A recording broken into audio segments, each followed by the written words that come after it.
Welcome to Legacy Builders, Strategies for Building Successful Family Enterprises, brought to you by Beacon Family Office at CI Asante Wealth Management Limited. I'm your host, Corey Gagnon, Senior Wealth Advisor, and on this show, we explore global ideas, concepts, and models that help family enterprises better navigate the complexities of family wealth. Today, we welcome Jeff Savlov, founder of Blum Savlov LLP. For over 25 years, Jeff has helped family businesses, high net worth families, and their advisors balance family dynamics with the management of shared assets across generations. Drawing from his experience in his own family's business, Jeff brings a grounded, common sense approach to helping families proactively avoid conflict and thrive. He's a fellow of the Family Firm Institute, a faculty member at the Center for Psychoanalysis and Psychotherapy of New Jersey, and the voice behind the blog, The Family Business Minute. My goal is to be the most curious person in today's conversation with Jeff, where we explore how family patterns, both spoken and unspoken, shape the next generation's sense of responsibility, resilience, and identity. Jeff shares how intentional storytelling, optimal challenge, and early life parenting choices can help shape not just character, but legacy. Together, we look at how families can move from reactive regret to proactive stewardship, and why doing so earlier often means doing so better. Now, let's dive in.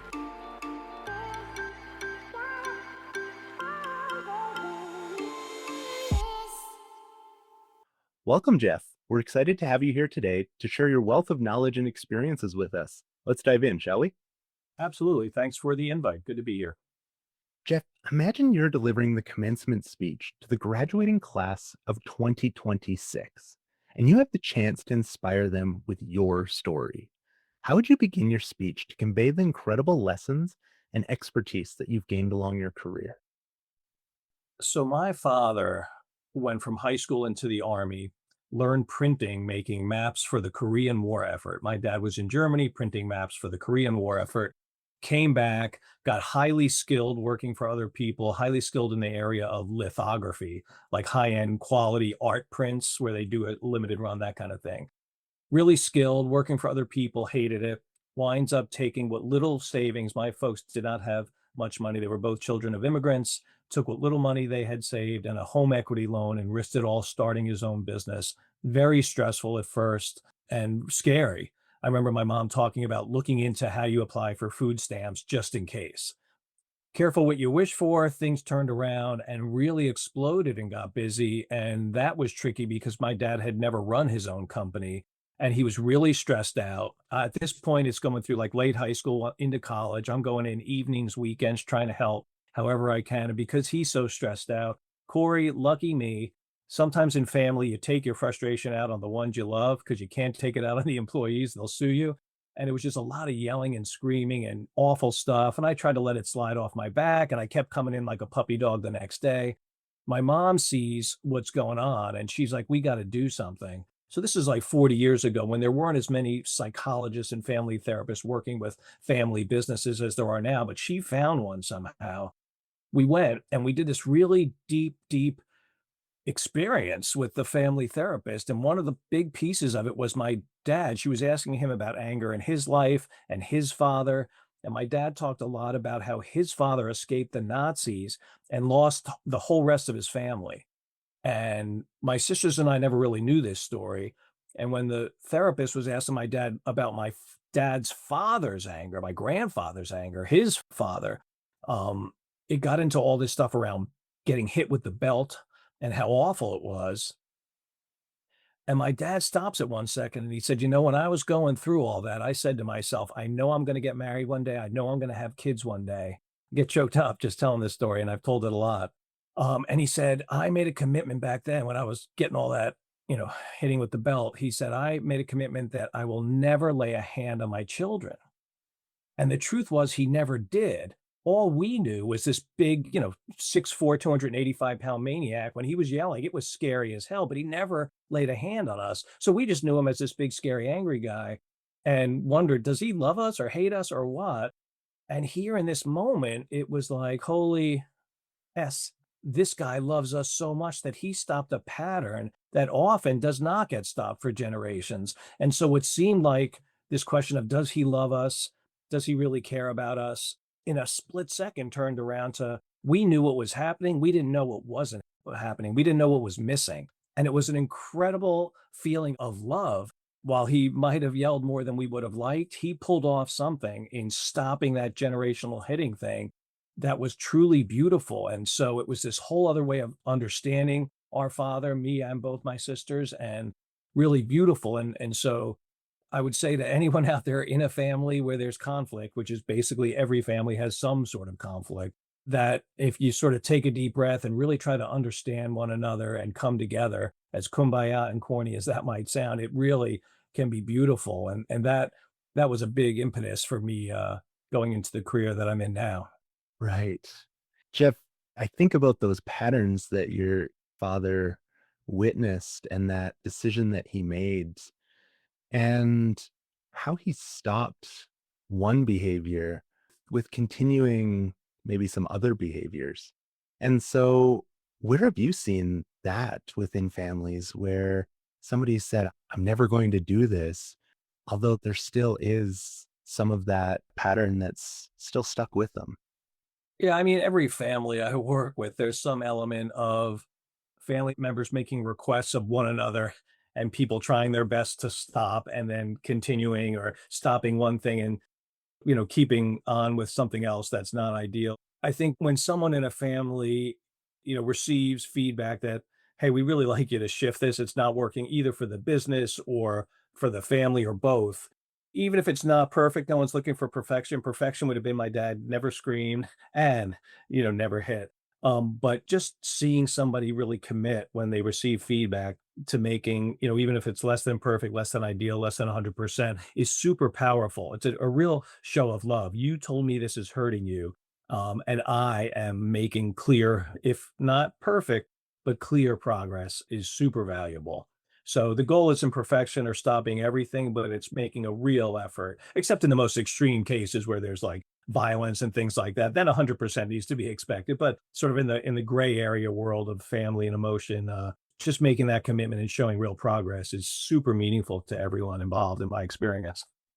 And just thinking of those patterns, how they developed with that shared understanding of maybe why this is happening or where this comes from.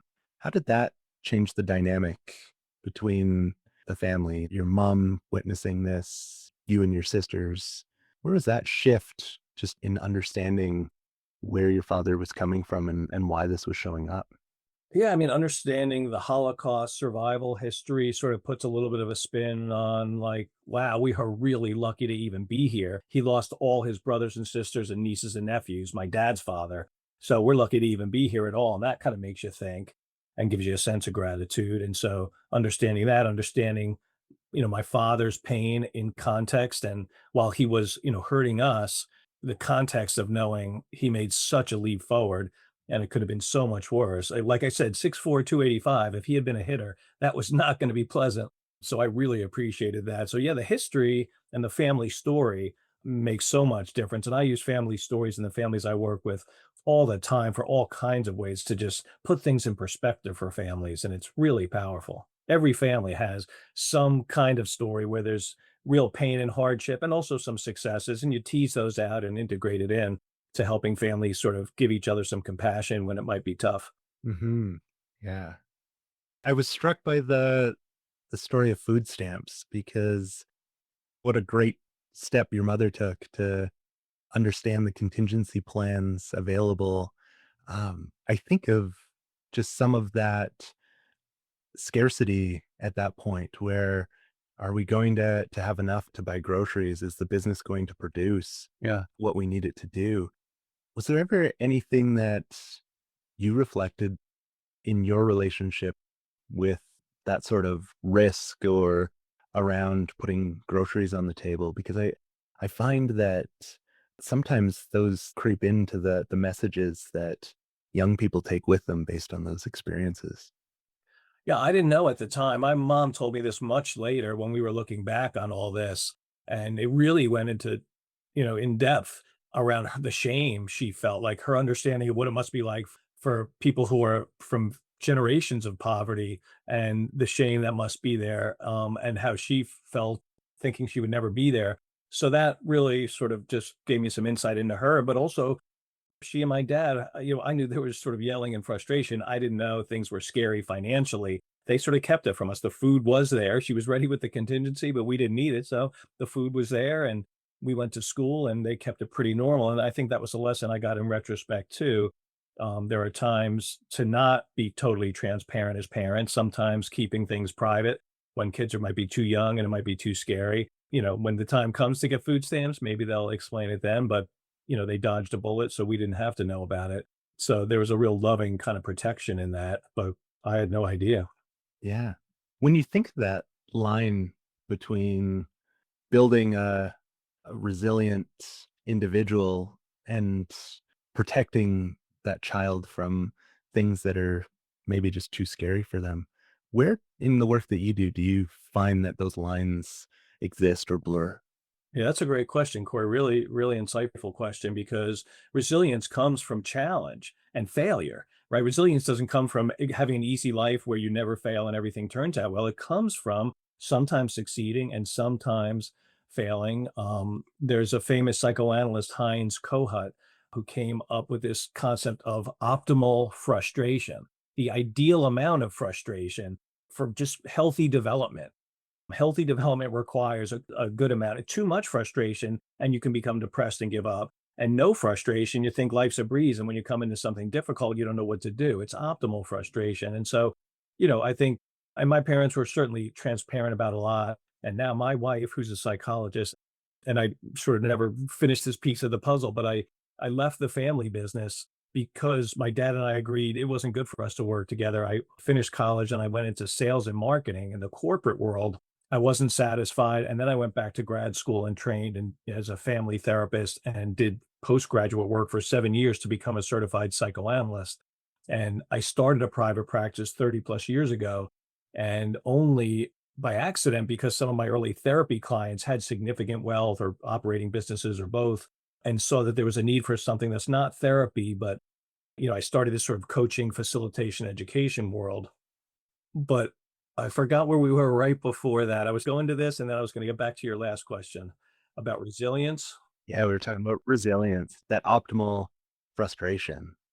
Yeah, and so a lot of the families I work with, very wealthy families, some like top of the world in terms of wealth, like really extreme wealth and in between, but all, a lot more than they need for food, clothing, and shelter. The biggest concern tends to be raising kids. So when I was that's where I was going with the background. In my clinical training, I was trained to work with kids as young as 3 years old in play therapy. And I married my wife who was working with 1 and 2 year olds and up. She's a real pro in child development and this kind of work. And so we both brought that into raising our own kids. And in my professional work, I started something called the Purposeful Legacy Family Project, where I try to get couples in really wealthy families before they even have children to start thinking about the opportunities they could take advantage of. And even the first 3 years of life, there's a ton you could do to set up resilience and a work ethic and accountability in those first 3 years. So if I can get couples before they have kids or in those first 5 years,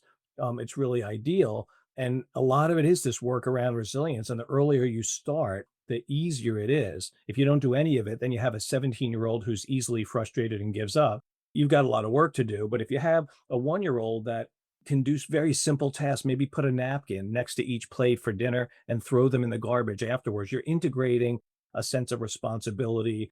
Work is something we all do in the family, something to feel proud of. And there's ways to do it that kids, it's not torture for 1 and 2 year olds. They really enjoy chipping in. And so it's the things you need to do to develop resilience. The earlier you start, the easier it is and the more fun the kid is having. Right. Like 2 year olds like to put a little soap tablet into the dishwasher, close the thing, shut the dishwasher, and press start, and here it goes. Like a 2 year old is really thrilled. 17-year-old's not so thrilled.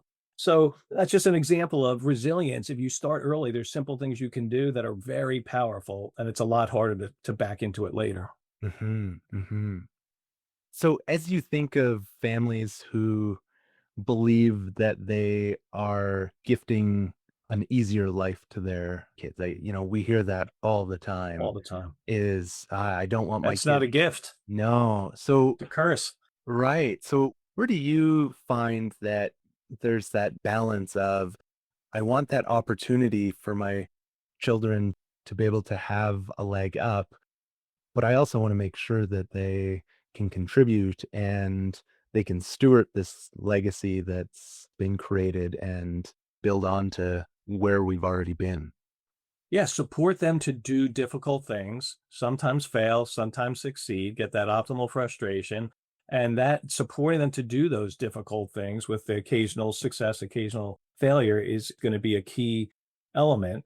You can certainly have nice vacations along the way. You can certainly help pay for college or even pay for college, although my wife and I were perfectly able to pay for college. And we told our sons we wanted them to at least pay a few thousand of each semester, and they did that. They worked during college or they worked during the summer. They knew we could afford it. We had our sons when they were old enough for a smartphone, and they had like the old flip phone. That was sort of their generation, was from flip phone to smartphone.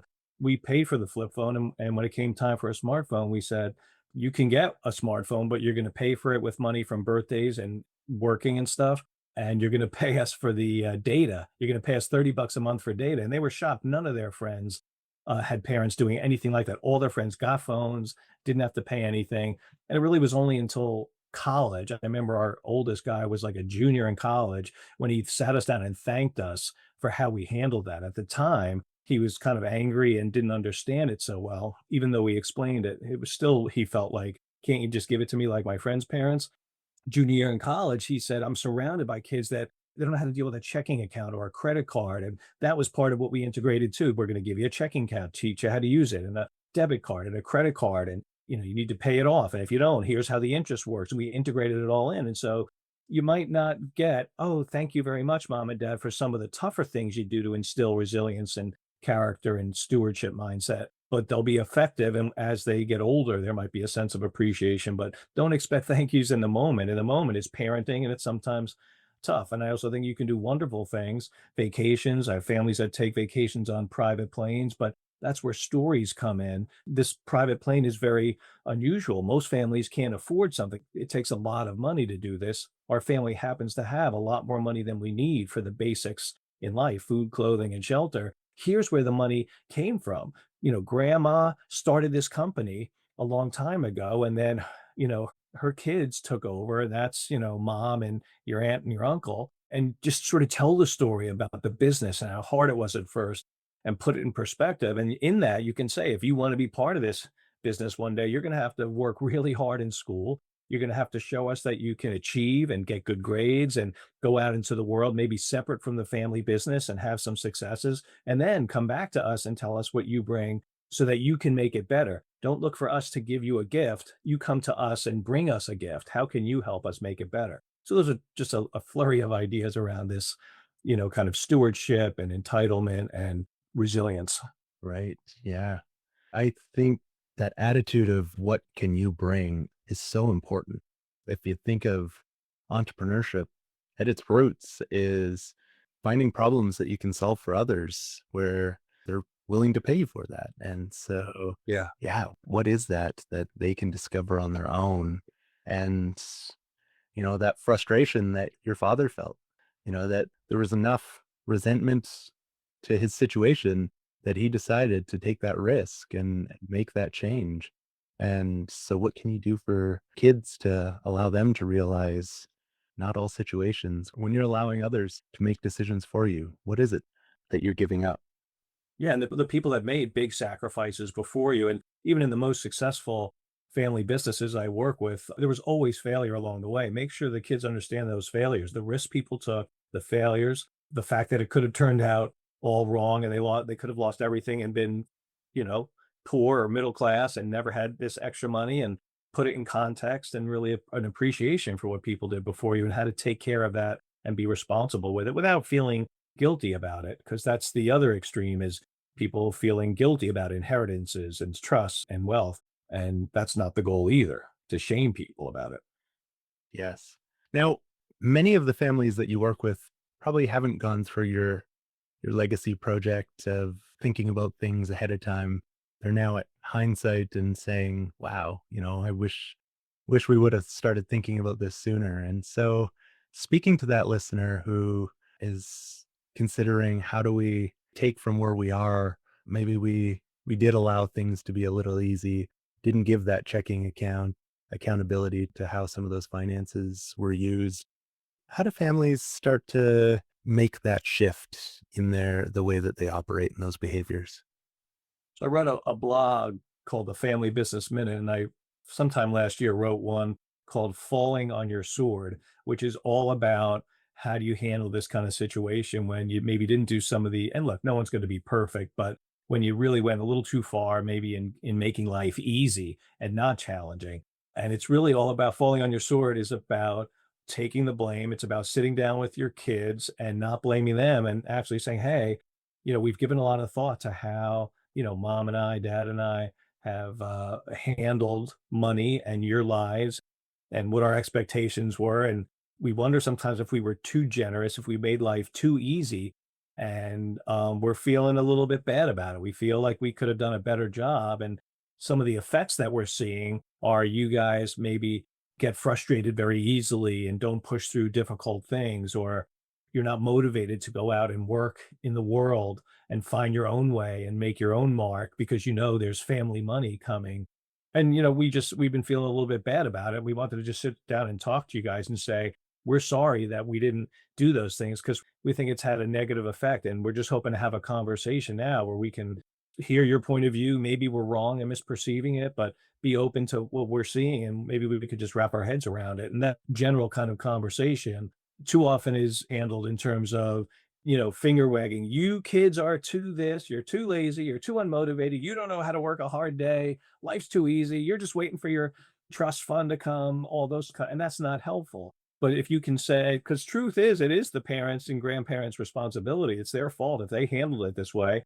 You can't just put it all on the kids. So if you can sort of take some responsibility and talk about it from a place of love and compassion and wanting to see kids have productive lives, you increase the odds that it'll be a good conversation. Right, right. And do you ever see it come the other way where there's that younger generation that's saying, I feel like I'm trapped in this situation where I'm not as productive or motivated or stimulated as I'd like to be, and I'd like to have that conversation with my parents? Yeah, I've seen that, and I've seen everything from on the extreme, completely giving away inheritances, and, Barbara Bluen has a book, I think it's The Legacy of Inherited Wealth, I'm not sure, but it's Barbara Bluen, Blouin.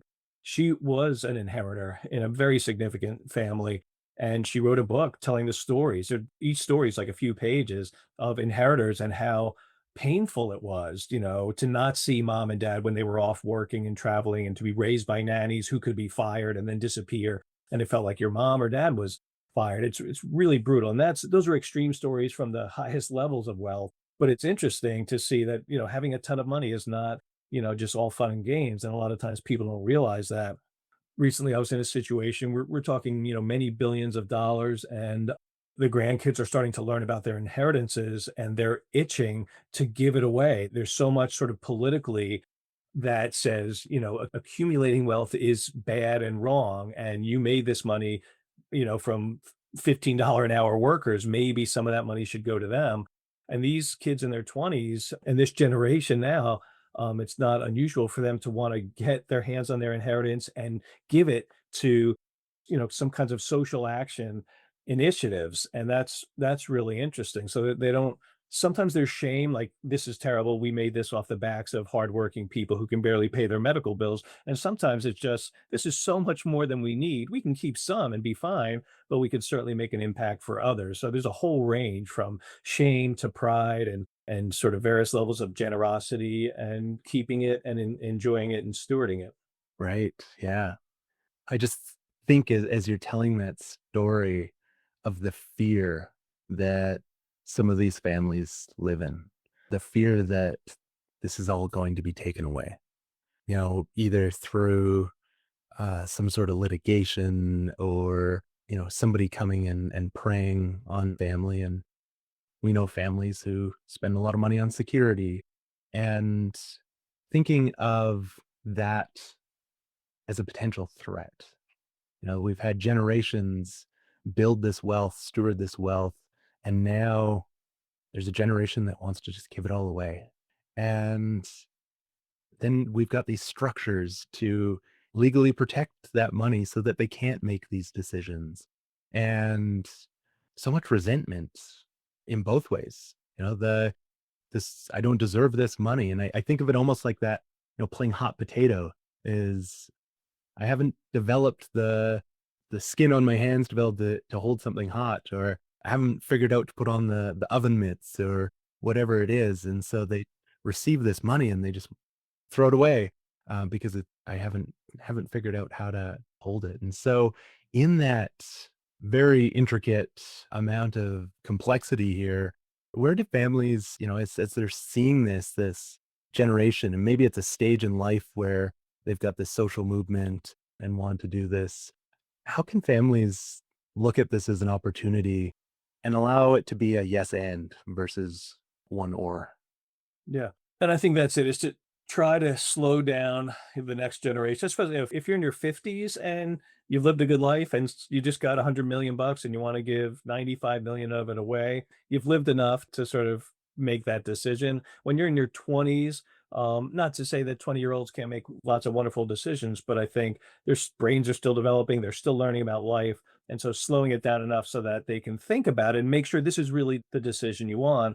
Also giving them the opportunity to express what's important to them. And even if your trust is set up so that you can't give it all away, is there a foundation or elements of the trust that allow you to give chunks away and to practice researching and vetting, where you're going to give this money to? Come to us and tell us where you're going to give the money. Let's take a look. Is this as good as an organization as it seems? How do you determine the mission of the organization? Are they really following through? What are the executives getting paid? Is it fair? And so to help them to voice what's important to them and give them opportunities to learn how to do it and to do it well. I think that's a key that's often lost in wealth transitions, is listening to the voice of the next generation and giving them a chance to be productive with the wealth and involved. Hmm. Yeah. And so as we think of where those discussions sit, there's so many examples of families at different stages where they've established foundations and they've got detailed giving policies and how they do this. Where have you seen at the earliest stages, going back to the prior to becoming parents, where that generosity and an awareness of some of the struggles in society can be really brought to kids at different ages? I'm really a believer that you can tell young children a lot more than most people believe. You can tell 2 and 3-year-olds that there are animals that have nowhere to live, and people buy animals and they don't take care of them and they just throw them out in the woods, and the animals run around and have nowhere to live, and other people find them, and there's places where these animals go and people find them and bring them in, and it's called a shelter. And we could go and pet these animals because they're lonely, and we can help take care of them and feed them, and then hopefully people will come and adopt them and take them into their home, people who know how to take care of animals. Or when grandpa or grandma was really sick, they had an illness, kind of a sickness that we don't really have good medicine for, but there's scientists that are working every day to figure out a medicine for that kind of sickness. And we can find ways to make money and use the money our family has and give it to these scientists so that they can do more research and find that medicine. Like, that's the way I just said it. You could tell that to a very young kid who's not in kindergarten yet, and connect the wealth that the family has, not just to giving money, but also to, going to the shelter, finding a way to make some money with a lemonade stand and giving it to the research along with mom and dad's, money. So you can tell stories about all kinds of issues in the world that are important to the parents so that the children start to have a sense. And as the children get older, help them to look around the world and see maybe they have issues out there where they want to make an impact that mom and dad aren't focusing on, and let them really look into it. And how can we use, our hands, live doing work, building houses for Habitat for Humanity, and giving money. Giving money by itself falls short of giving money and being really involved with the shelter, the soup kitchen, the Habitat for Humanity, all that. Yeah. And that investment of time and energy, not only to think of this, but I think of, as you mentioned, having nannies raising children and parents away all the time, that shift to say, this is important. Do you have any stories where you've seen that involvement in time, money, resources from the young age really blossom into just some of that resilience where it has helped in developing that stewardship?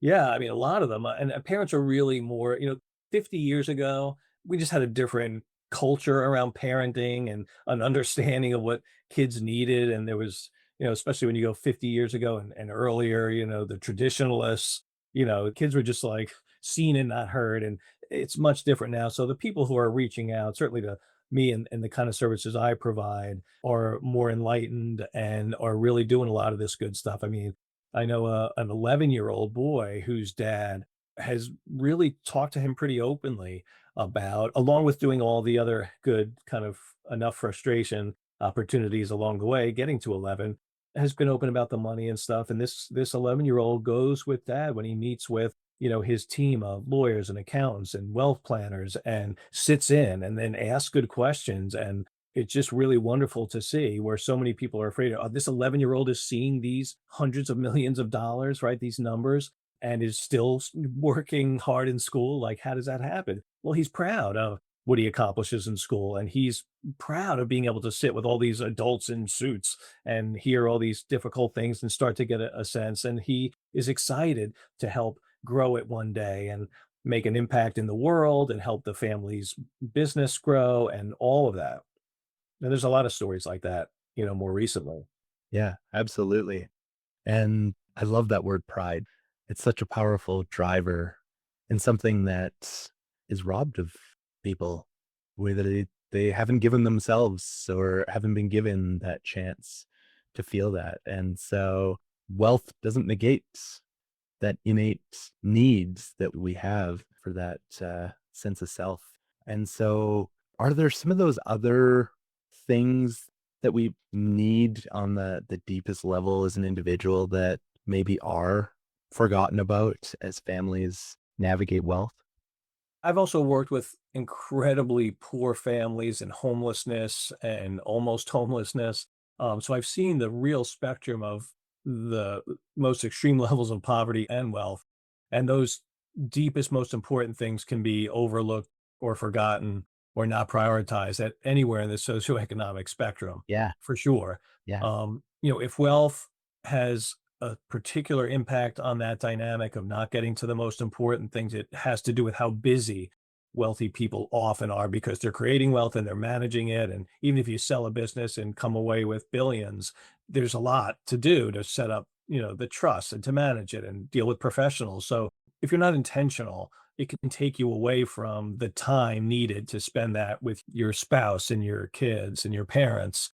I see a lot of people, a lot of wealth creators trying hard to make sure that that doesn't happen, that there's still some quality time. And so many of the new opportunities in the digital age allow you to make incredible money with, sort of being at home, everything from, like, day trading to developing an app or some kind of new tech thing. A lot of those come with a freedom of time that's pretty cool. But even in the standard old, chain of dry cleaners, can be a challenge.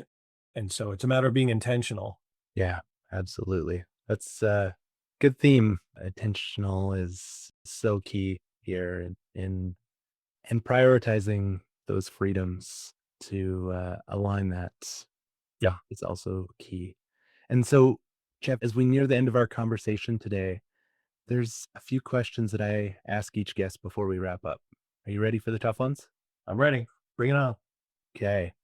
What is one key strategy you believe is most essential for building a successful family enterprise? I am going to say love. Hmm.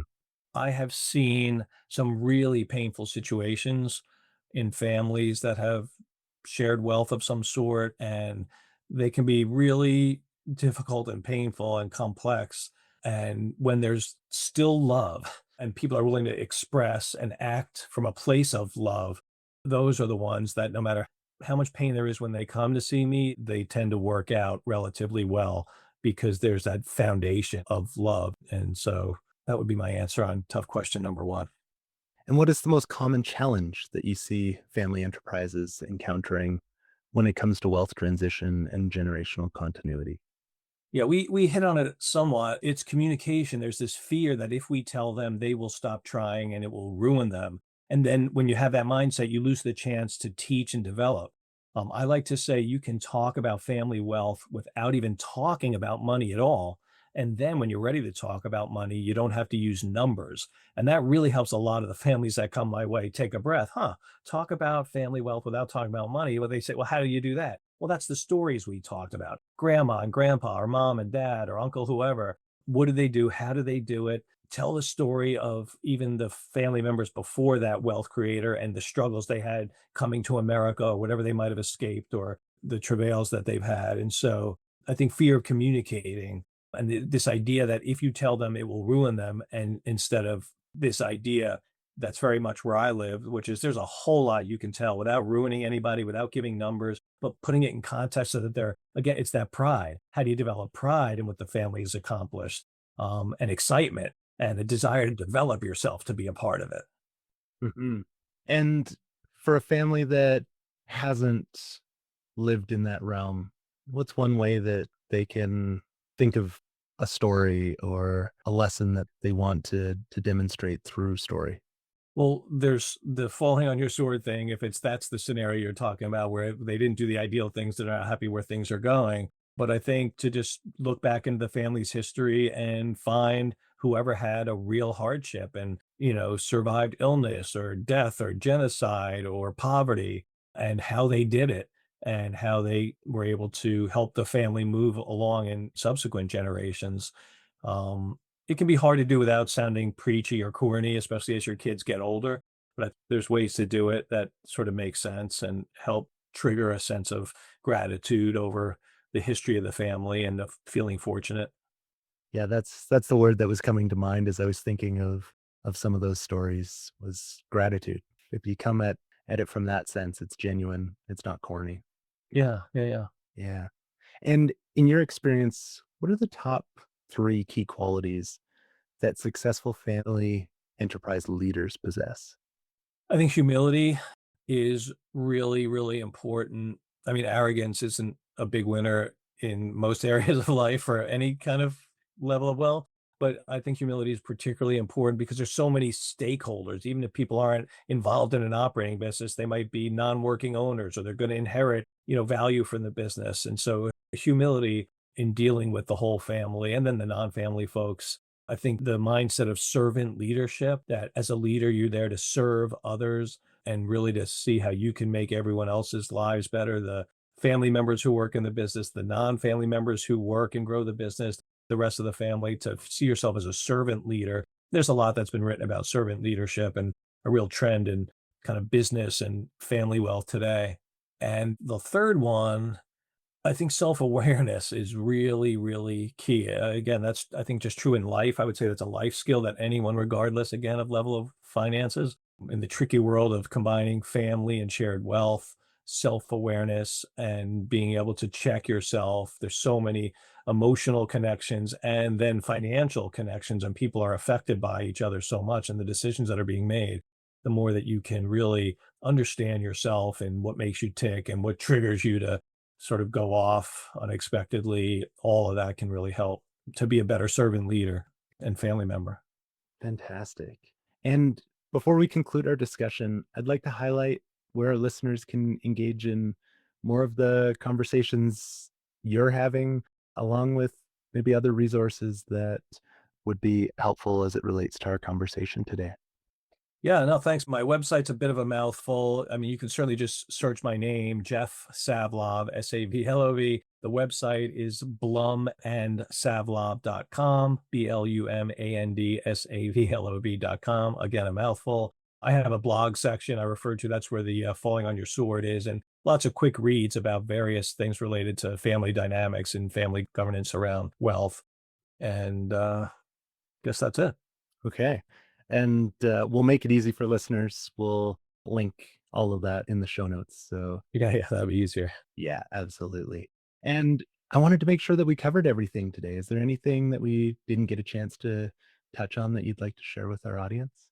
I think we covered all the most important things in one way or another. I would just kind of reaffirm the importance of and how easy it can be to really start young. Like if you have the wealth when you're starting to have kids, if the wealth is already present, there's a lot you can do to ensure that kids develop that sense of pride along with accountability and work ethic and character and stewardship mindset, all of that. And you don't need to wait until they're 8 or 10 or 15, but literally before 5. I think it's a missed opportunity I see too often. Amazing. Well, thank you, Jeff. I appreciate you for taking the time to share your experiences, stories, expertise with us today. I was enlightened and took things away from our conversation myself professionally and personally. And so I'm grateful for your contribution. And I know our listeners will also find tremendous value for what you've shared. Oh, thanks, Corey. I appreciate you asking me on, and it's always fun to chat like this. As we wrap up this episode, we invite you to reflect on Jeff's reminder that every family carries stories worth paying attention to. What we remember and what we choose to share can influence how the next generation sees themselves and the legacy they're part of. Whether you're part of a family enterprise or walk alongside one, Jeff's reflections surface the quiet choices that shape how values are lived out through everyday moments, conversations, and how we prepare the next generation to meet the world with confidence. Throughout our conversation, Jeff reflected on how patterns shift when families act with intention, even when the change isn't perfect. His stories offered a grounded look at how resilience begins early in the chores we assign, the limits we set, and the conversations we choose to have. From teaching kids about work and money to naming past struggles with honesty, Jeff reminded us that legacy is shaped not only by what we pass down, but how we prepare others to carry it forward. If Jeff's perspective resonated with you, his firm, Blum Savlov, LLP, supports families navigating the complexities of wealth, business, and parenting. You'll find more about his work and contact details in the show notes. Thank you for joining me, Corey Gagnon, your host of Legacy Builders Podcast. It's a genuine privilege to explore the conversations that shape family wealth, leadership, and legacy alongside you. If you enjoyed today's episode, you can subscribe on Spotify, Apple Podcasts, or wherever you listen. And if someone came to mind while you were listening, maybe a family member, a colleague, or a friend, feel free to share this episode with them. If you'd like to support the show, leaving a rating and a review really helps more people find these conversations. And if you have a question about anything covered today, or a topic you'd like us to explore in a future episode, I'd love to hear from you. You can email us at beaconfamilyoffice@asante.com. That's beaconfamilyoffice@assante.com. Legacy Builders, Strategies for Building Successful Family Enterprises is brought to you by Beacon Family Office at CI Asante Wealth Management Limited. If you'd like to explore more of our content, you can visit beaconfamilyoffice.com. And if you're facing a transition or simply want a sounding board to think things through, I invite you to schedule an initial call to learn more about how we support families. Thanks again for listening. Until next time, stay intentional about building your legacy.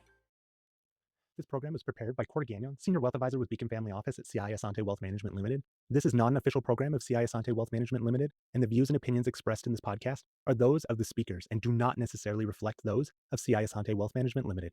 This podcast is intended for general information only and may not be applicable to all listeners or investors. It is not intended as personal financial, legal, tax, or investment advice. Before acting on any information discussed, please seek professional advice regarding your individual circumstances. To learn more, please visit beaconfamilyoffice.com or send us an email at beaconfamilyoffice@asante.com.